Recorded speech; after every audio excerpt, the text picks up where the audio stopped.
മുഖ്യമന്ത്രി ഉമ്മൻചാണ്ടിയുടെ മുൻ ഗൺമാൻ ആരോപണ വിധേയനായ കേസ് താൻ പരിഗണിക്കുന്നതിൽ സർക്കാരിന് എന്തെങ്കിലും ബുദ്ധിമുട്ടുണ്ടോ എന്ന് ജസ്റ്റിസ് അലക്സാണ്ടർ തോമസിന്റെ ചോദ്യം. എന്നാൽ കോടതിയിൽ പൂർണ്ണ വിശ്വാസമുണ്ടെന്ന് സർക്കാർ അഭിഭാഷകൻ അറിയിച്ചതിനെ തുടർന്ന് കളമശ്ശേരി ഭൂമി ഇടപാടുമായി ബന്ധപ്പെട്ട ഹർജി ജസ്റ്റിസ് അലക്സാണ്ടർ തോമസ് തന്നെ പരിഗണിച്ചു.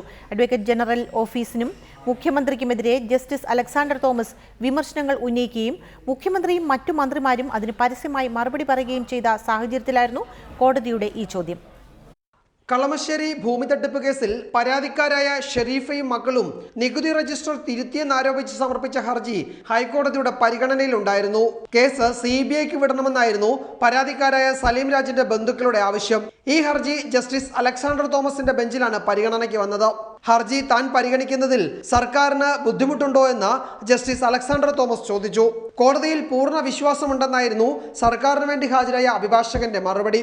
അഡ്വക്കേറ്റ് ജനറൽ ഓഫീസിനും മുഖ്യമന്ത്രിക്കുമെതിരെ ജസ്റ്റിസ് അലക്സാണ്ടർ തോമസ് ഉന്നയിച്ച വിമർശനങ്ങൾ വലിയ വിവാദമായിരുന്നു. നിയമസഭയ്ക്ക് അകത്തും പുറത്തും മുഖ്യമന്ത്രിയും മറ്റു മന്ത്രിമാരും ജസ്റ്റിസ് അലക്സാണ്ടർ തോമസിന് മറുപടി നൽകുക കൂടി ചെയ്തതോടെ വിവാദം കൂടുതൽ ചർച്ചയായി. ഈ സാഹചര്യത്തിലായിരുന്നു കോടതിയുടെ ചോദ്യം. ഇന്നലെ മറ്റൊരു ഹർജി പരിഗണിച്ചപ്പോഴും സർക്കാരിന് താൻ കേസ് പരിഗണിക്കുന്നതിൽ എതിർപ്പുണ്ടോ എന്ന് കോടതി ചോദിച്ചിരുന്നു. കളമശ്ശേരി കേസിൽ കുറ്റപത്രം സമർപ്പിച്ചതായി CBI കോടതിയെ അറിയിച്ചു. പരാതിക്കാർക്കെതിരായ ആരോപണത്തിൽ നിലപാട് അറിയിക്കാൻ സർക്കാരിന് ഒരാഴ്ചത്തെ സാവകാശം കോടതി അനുവദിച്ചു.